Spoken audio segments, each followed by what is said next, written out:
En 10 heures, le pays s'est retrouvé avec deux vérités incompatibles, comme si l'écran et le terrain parlaient deux langues. À la télévision, Patrice Talon affirme que la tentative de coup d'État a échoué et que les conspirateurs ont été arrêtés, mais des soldats réunis autour du colonel Pascal Tigri revendiquent le succès et la prise de pouvoir. Ce décalage n'est pas seulement politique, il renvoie à l'armée du Nord, aux pertes, au manque d'équipement et à la question de souveraineté que Ibrahim Traoré met souvent au centre des débats. Alors, qui contrôle réellement l'avenir du Bénin quand l'ombre de l'ingérence étrangère pèse sur chaque décision ?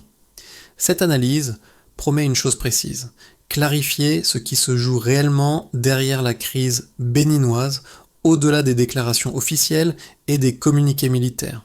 En quelques minutes, le lecteur doit comprendre pourquoi cette tentative de coup d'État n'est pas un épisode isolé, mais un symptôme d'un déséquilibre plus profond entre pouvoir politique, armée et souveraineté nationale.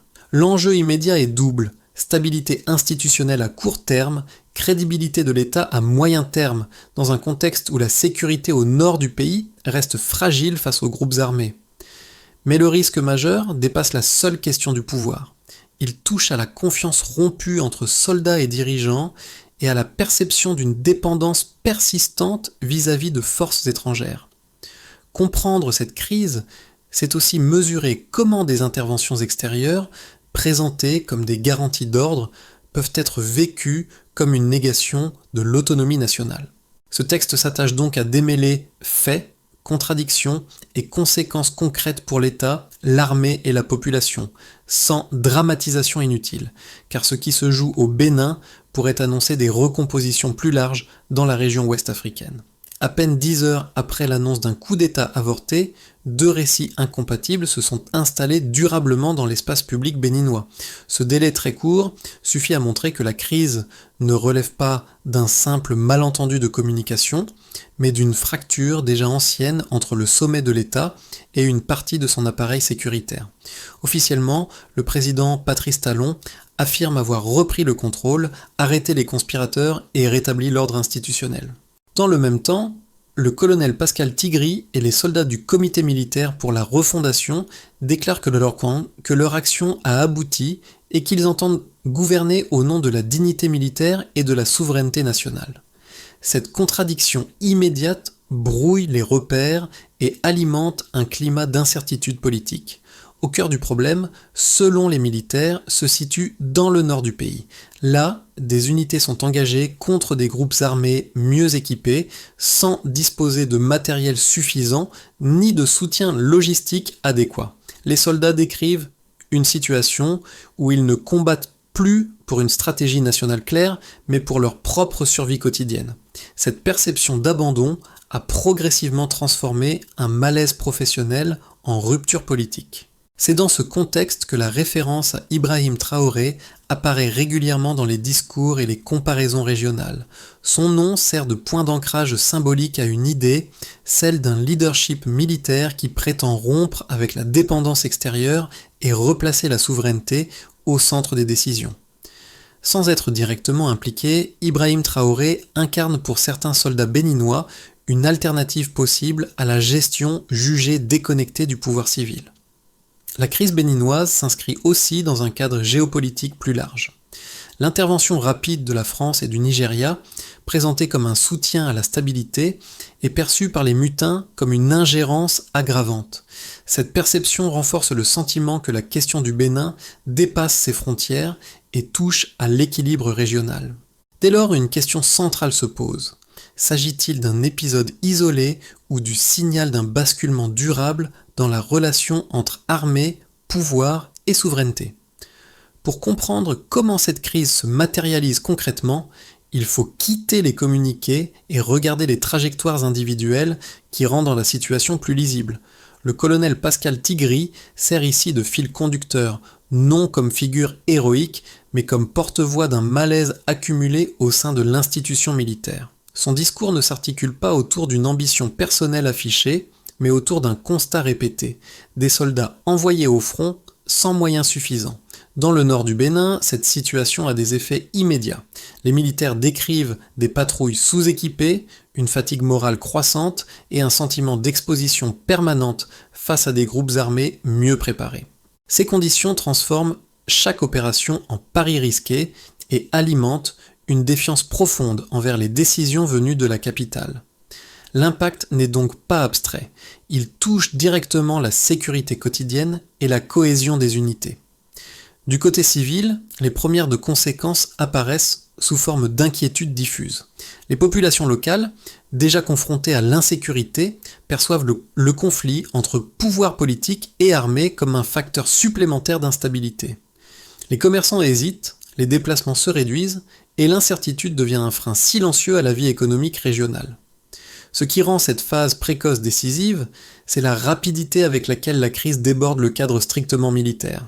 Les déclarations contradictoires créent un espace où rumeurs et interprétations prennent le relais, accentuant la fracture entre discours officiels et vécu quotidien. À ce stade, la question n'est plus seulement de savoir qui détient le pouvoir formel, mais qui apparaît capable de répondre aux besoins concrets de sécurité et de dignité. Et l'idée centrale est simple. Lorsque l'écart entre terrain et sommet devient trop visible, la légitimité commence à s'éroder. La crise s'enclenche avec une annonce officielle destinée à reprendre l'initiative. Quelques heures après la tentative de coup d'État, le président Patrice Talon apparaît à la télévision pour affirmer que l'ordre constitutionnel a été rétabli et que les auteurs de la tentative ont été neutralisés. Ce message vise à rassurer, à refermer la séquence avant qu'elle ne s'installe, et à montrer que l'appareil d'État reste fonctionnel. Pourtant, cette prise de parole déclenche l'effet inverse. Presque simultanément, des déclarations venues des rangs militaires contredisent frontalement la version présidentielle. Le colonel Pascal Tigri et les soldats qui l'entourent affirment que leur action a réussi et qu'ils contrôlent la situation. Cette opposition immédiate crée un point de bascule. L'espace public se retrouve saturé de récits incompatibles sans arbitrage clair. Le climat politique entre alors dans une zone grise où ni la parole civile ni la parole militaire ne parvient à s'imposer définitivement. La tension atteint un sommet lorsque la mise en avant des griefs militaires. Les soldats insistent sur la situation du nord du pays, décrite comme un théâtre d'opération où ils sont envoyés sans équipement adapté face à des groupes armés mieux dotés. Ils parlent de pertes, de fatigue accumulée et d'un sentiment d'abandon par les autorités centrales. À ce stade, la crise cesse d'être une simple lutte de pouvoir et devient un procès public de la gestion sécuritaire de l'État. C'est aussi dans ce moment de tension maximale que la question de l'ingérence étrangère s'invite au premier plan. L'intervention annoncée de la France et du Nigeria, présentée comme un soutien à la stabilité régionale, est interprétée par les mutins comme une tentative de maintenir un équilibre favorable à des intérêts extérieurs. Cette perception nourrit la rhétorique de souveraineté et transforme le conflit interne en enjeu géopolitique plus large. Les réactions ne tardent pas. Les soutiens du pouvoir civil mettent en garde contre une dérive militaire et soulignent le risque d'isolement international. A l'inverse, les partisans du mouvement insistent sur la dignité retrouvée de l'armée et sur la nécessité de rompre avec un système jugé dépendant. Dans ces échanges, la référence à Ibrahim Traoré apparaît comme un point de comparaison implicite, symbole d'un leadership militaire perçu ailleurs comme capable d'assumer une rupture avec les anciennes tutelles. Progressivement, la crise se diffuse au-delà des cercles politiques. Les populations suivent les événements avec inquiétude, conscientes que chaque durcissement du discours réduit les marges de compromis. Les acteurs économiques adoptent une posture d'attente, tandis que les observateurs régionaux scrutent les signaux envoyés par Cotonou. Cette succession très rapide d'actions et de réactions montre une chose essentielle. Une fois déclenchée, la dynamique de confrontation devient difficile à contrôler. Chaque prise de parole, chaque intervention extérieure ajoute une couche supplémentaire de tension. La ligne des événements révèle ici une crise qui s'auto-alimente, portée autant par les faits que par les perceptions qu'ils suscitent. Au point de départ, une situation sécuritaire déjà fragile avant la tentative de coup d'État. Depuis plusieurs mois, le nord du Bénin est décrit par les militaires comme une zone de pression constante, marquée par des affrontements répétés avec des groupes armés mieux équipés. Dans ce cadre initial, l'État conserve formellement le contrôle politique, mais délègue une grande partie de l'effort sécuritaire à des unités sous-dotées. Cette base instable constitue le socle sur lequel la crise s'est construite. Un premier glissement concerne les moyens matériels. Les soldats évoquent un écart croissant entre les besoins opérationnels sur le terrain et les ressources effectivement disponibles. Là où l'équipement devrait suivre l'intensification des menaces, il reste perçu comme stagnant. Ce décalage se traduit par une augmentation du risque pour les troupes engagées et par une perte de confiance dans la capacité de l'État à remplir sa mission régalienne. La mesure n'est pas chiffrée précisément, mais elle est exprimée de manière constante dans les témoignages. Plus d'engagement, sans renforcement visible. Un second indicateur porte sur le temps de réaction politique. En moins de 10 heures, 2 versions contradictoires de la situation sont diffusées au plus haut niveau. Cette compression temporelle est révélatrice d'un système sous tension, incapable de produire une narration unifiée. Par rapport à la situation antérieure, où les crises étaient gérées par une communication progressive, on observe ici une rupture nette. La rapidité des annonces accentue la confusion au lieu de la réduire. Un troisième élément concerne l'implication extérieure. Avant la crise, la présence et l'influence de partenaires comme la France et le Nigeria s'inscrivaient dans un cadre de coopération sécuritaire relativement discret. Après la tentative de coup d'État, cette implication devient visible et politiquement chargée. Le changement est perceptible dans la perception publique. Ce qui était toléré comme appui technique est désormais interprété par une partie de l'armée comme une ingérence directe. Ce changement de lecture modifie profondément le rapport de force symbolique. Ces trois mouvements combinés produisent un effet cumulatif. L'armée, confrontée à un risque accru et à une reconnaissance jugée insuffisante, bascule d'une posture de loyauté contrainte vers une contestation ouverte. La population, témoin de ces tensions, ajuste elle aussi ses attentes vis-à-vis de l'État, oscillant entre recherche de stabilité et compréhension du malaise militaire. Dans ce contexte, la comparaison implicite avec Ibrahim Traoré prend une dimension particulière. Son nom apparaît comme un repère narratif permettant de penser une transition entre un modèle perçu comme dépendant et un autre revendiquant une autonomie plus affirmée. Là encore, il ne s'agit pas d'un chiffre, mais d'un indicateur symbolique, la montée en puissance d'une référence régionale alternative. En résumé, même sans données chiffrées détaillées, la lecture met en évidence une trajectoire claire.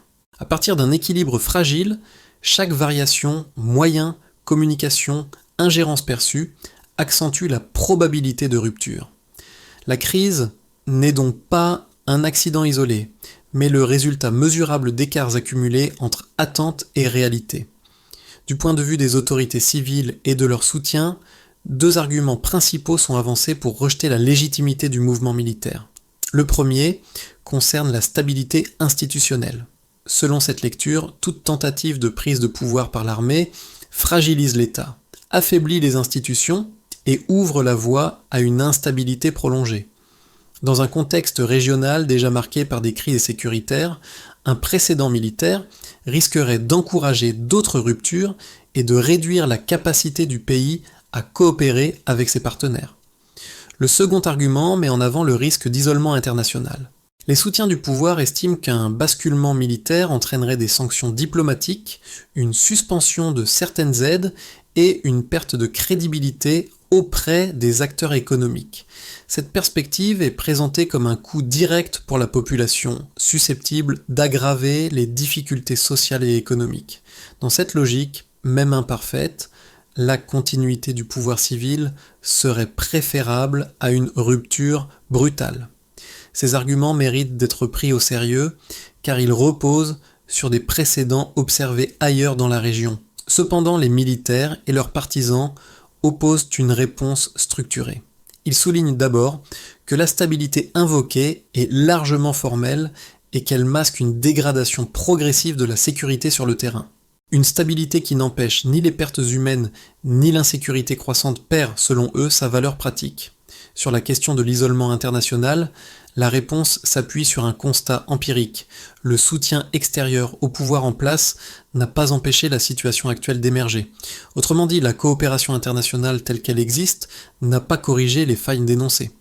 Les militaires estiment donc que le coût du statu quo est déjà élevé et qu'il est supporté principalement par les soldats et les populations du Nord. Enfin, un élément factuel renforce cette réfutation, la persistance des mêmes griefs depuis plusieurs années sans correction visible. Cette continuité suggère que les mécanismes institutionnels classiques n'ont pas permis d'absorber le malaise. Dans cette optique, la contestation militaire est présentée non comme une fin en soi, mais comme un signal extrême d'un système arrivé à saturation. Le débat oppose ainsi deux rationalités, la peur du désordre contre la dénonciation d'un ordre jugé inefficace. C'est dans cette tension que se joue l'issue de la crise. À ce stade, la crise béninoise change de nature. Elle ne se résume plus à une confrontation entre un président et des militaires contestataires, mais à une remise en cause plus large du cadre dans lequel les décisions nationales sont prises. Un basculement se produit lorsque l'ingérence extérieure, jusque-là périphérique, devient centrale dans le discours des soldats.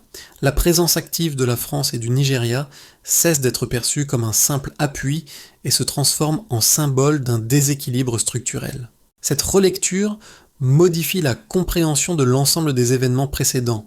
Les plaintes sur le manque d'équipement, les pertes humaines et la fatigue morale s'agrègent désormais autour d'un thème unificateur, l'impression que les priorités sécuritaires du pays ne sont pas décidées exclusivement à Cotonou.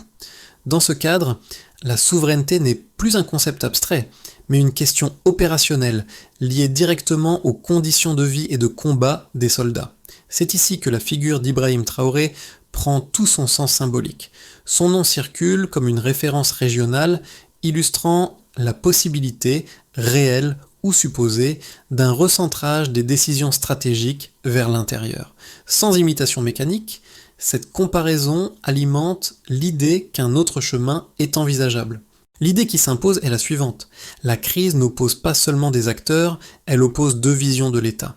L'une accepte des arbitrages externes au nom de la stabilité, l'autre les rejette au nom de la dignité nationale. À partir de ce point, aucun retour en arrière simple n'est possible. Les effets de la crise se lisent d'abord au niveau de l'État. L'appareil institutionnel se retrouve pris entre deux impératifs contradictoires. Affirmer l'autorité centrale tout en évitant une escalade qui exposerait davantage ses fragilités. Les déclarations successives, parfois dissonantes, réduisent la capacité du pouvoir à projeter une image de cohérence. Cette perte de lisibilité affaiblit la crédibilité de l'État, non seulement auprès des citoyens, mais aussi vis-à-vis des partenaires régionaux qui attendent des signaux clairs. Dans ce contexte, chaque décision est interprétée à travers le prisme de la souveraineté contestée. Pour les acteurs économiques, l'impact est plus silencieux, mais tout aussi réel. Les entreprises locales adoptent une posture d'attente, retardant investissement et recrutement face à l'incertitude politique. Les opérateurs étrangers, eux, scrutent la stabilité du cadre juridique et sécuritaire avant de s'engager davantage. Cette prudence collective ralentit les flux économiques et renforce la perception d'un pays entré dans une zone de risque.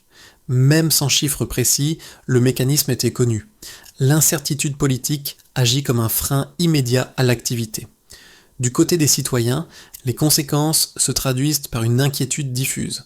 Dans les régions déjà exposées à l'insécurité, la confrontation entre armée et pouvoir civil accentue le sentiment d'abandon. Les populations cherchent avant tout des garanties de protection et de continuité des services essentiels. Lorsque ces garanties semblent conditionnées à des arbitrages extérieurs, la défiance s'installe. La crise devient alors une expérience quotidienne, faite de rumeurs, de déplacements limités et d'une vigilance accrue. À l'échelle régionale, le Bénin cesse d'être perçu comme un cas isolé. Les pays voisins observent attentivement l'évolution de la situation, conscients que les dynamiques à l'œuvre rappellent celles déjà vues ailleurs dans le Sahel. La référence à Ibrahim Traoré s'inscrit ici dans une logique de comparaison régionale. Son parcours est invoqué comme exemple d'un basculement possible vers un modèle revendiquant une autonomie stratégique plus affirmée. Cette comparaison, qu'on l'approuve ou non, influence la manière dont les événements béninois sont interprétés au-delà des frontières. Enfin, ces conséquences s'additionnent et se renforcent mutuellement. Une autorité étatique fragilisée alimente l'inquiétude économique, qui elle-même nourrit le malaise social. Ce cercle crée un terrain propice à la radicalisation des positions, réduisant les espaces de compromis. À ce stade, la crise ne se limite plus à un affrontement ponctuel. Elle redéfinit les rapports entre État, société et environnement régional. La question qui demeure est simple mais lourde de sens. Quelles conséquences durables cette séquence laissera-t-elle sur la trajectoire politique et souveraine du Bénin ? À court et moyen terme, l'évolution de la crise béninoise peut être envisagée à travers 3 scénarios distincts, chacun reposant sur des choix politiques et des rapports de force différents. Dans un scénario de base, il s'agirait d'une sortie contrôlée par le haut. Dans cette hypothèse, un compromis minimal s'installe entre le pouvoir civil, l'armée et les partenaires extérieurs. Une forme de transition encadrée permettrait d'apaiser les tensions sans remettre en cause l'architecture institutionnelle. La sécurité resterait fragile, mais la communication officielle redeviendrait plus cohérente, réduisant l'incertitude immédiate pour les citoyens et les acteurs économiques. Dans un scénario optimiste, on verrait une reconfiguration plus profonde. Ici, la crise servirait de déclencheur à des réformes réelles, notamment sur les conditions de l'armée et la définition des priorités sécuritaires. Une clarification des relations avec les partenaires étrangers renforcerait la perception d'autonomie décisionnelle. Dans ce cadre, le Bénin pourrait progressivement restaurer la confiance interne et projeter une image de souveraineté assumée. La comparaison régionale, souvent faite avec des figures comme Ibrahim Traoré, fonctionnerait alors moins comme un symbole de rupture que comme un rappel de la nécessité d'un leadership aligné sur les attentes nationales. Dans le scénario le plus sombre, on assisterait à une polarisation durable. Si aucun compromis crédible n'émerge, les tensions pourraient s'enquister, entraînant une instabilité prolongée. L'intervention extérieure, perçue comme partisane, accentuerait le ressentiment au sein de l'armée et d'une partie de la population. Dans ce contexte, la gouvernance deviendrait défensive, concentrée sur la gestion de crises successives plutôt que sur des solutions structurelles. Les coûts seraient alors élevés, tant en termes de sécurité que de développement. Ces 3 trajectoires ne sont pas exclusives et peuvent se combiner partiellement. Elles dépendent de décisions concrètes, reconnaître ou non le malaise militaire, redéfinir la place des partenaires extérieurs et restaurer un minimum de confiance entre institutions. La clé réside moins dans un événement unique que dans une série de choix cumulés. La question essentielle devient alors conditionnelle. Si les acteurs privilégient l'apaisement et la réforme, alors la crise peut devenir un point de rééquilibrage. Si la confrontation persiste, alors elle risque de figer durablement le pays dans l'incertitude. Au-delà des institutions, la crise redéfinit les repères de plusieurs groupes directement concernés.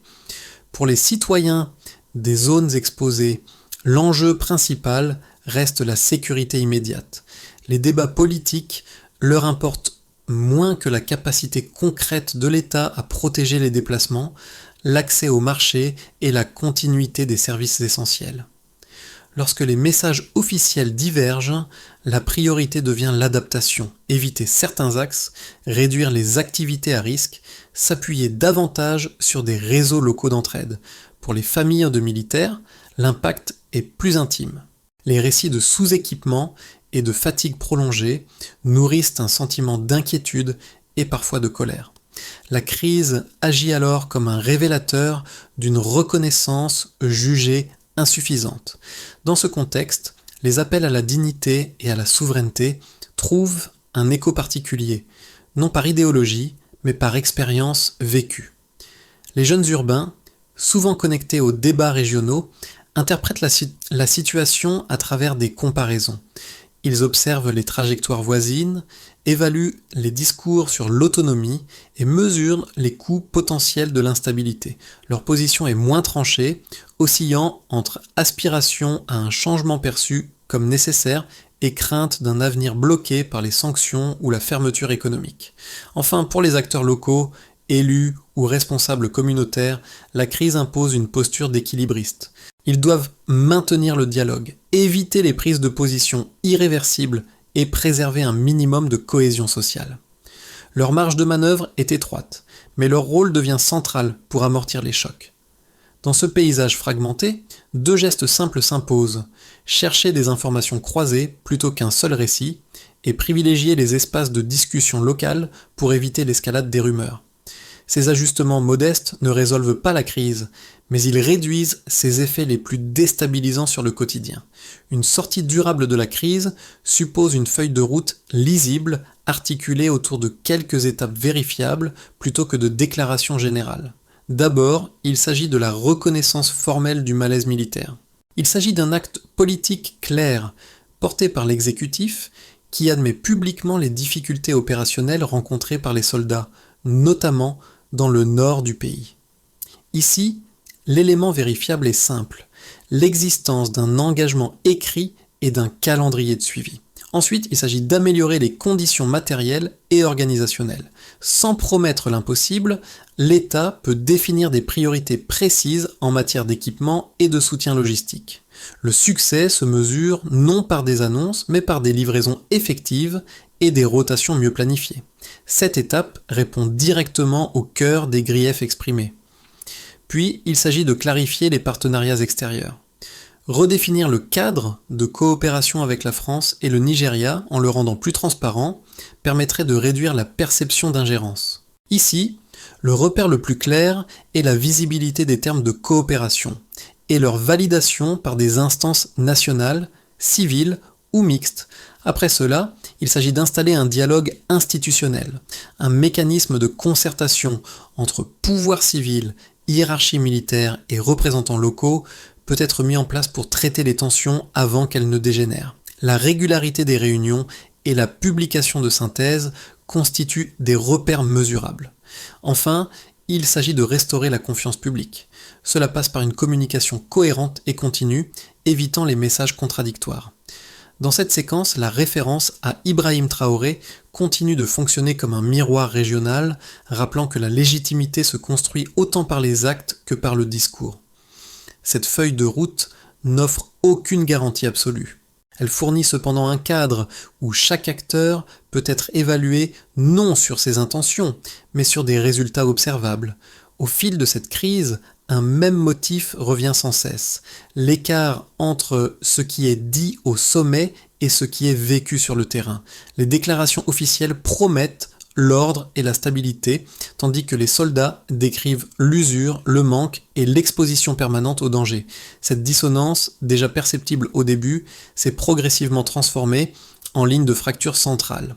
Le colonel Pascal Tigri, en tant que fil conducteur, incarne ce point de rupture. Non parce qu'il représenterait une solution en soi, mais parce qu'il donne un visage à un malaise longtemps resté diffus. À travers lui, c'est toute une institution qui réclame d'être entendue. Ce rappel fait écho à d'autres trajectoires régionales, souvent évoquées par comparaison avec Ibrahim Traoré, où la question de la souveraineté devient un levier émotionnel autant que politique. Ce qui frappe, au-delà des discours, c'est la convergence des attentes. Les citoyens veulent la sécurité. Les soldats veulent des moyens et de la reconnaissance. L'État cherche à préserver sa cohérence. Lorsque ces attentes ne se rencontrent plus, la crise cesse d'être ponctuelle et devient structurante. La phrase clé pourrait tenir en quelques mots: sans alignement entre parole et réalité, la légitimité se fissure. Ce constat ne tranche pas le débat, mais il en fixe les limites. Il rappelle que l'avenir du Bénin dépendra moins d'une victoire symbolique que de la capacité à refermer cet écart durablement. La crise béninoise, telle qu'elle se dessine, dépasse largement le cadre d'un affrontement ponctuel entre un président et des militaires. Elle interroge la manière dont un État construit sa légitimité, protège ceux qui assurent sa sécurité et définit ses marges de décision face à des partenaires extérieurs. À travers ce prisme, le Bénin devient un cas d'école, observé bien au-delà de ses frontières. Ce qui se joue ici résonne avec d'autres débats africains contemporains. Jusqu'où accepter l'appui extérieur sans diluer la souveraineté, et comment éviter que la recherche de stabilité ne se transforme en immobilisme. Les comparaisons régionales, souvent faites avec des figures comme Ibrahim Traoré, montrent que ces questions ne sont ni isolées ni théoriques. Elles touchent à des choix concrets, quotidiens, qui façonnent l'avenir politique et social des pays concernés. Pour le lecteur, l'enjeu n'est pas de trancher hâtivement, mais de garder une grille de lecture critique. Quels signaux méritent d'être surveillés? Quelles lignes rouges, une fois franchies, rendent le compromis plus difficile? Ces interrogations restent ouvertes et appellent au dialogue plutôt qu'à la certitude. Dans cette perspective, la discussion collective devient essentielle. Observer, comparer, débattre calmement. C'est souvent ainsi que se construisent les compréhensions durables face aux crises complexes.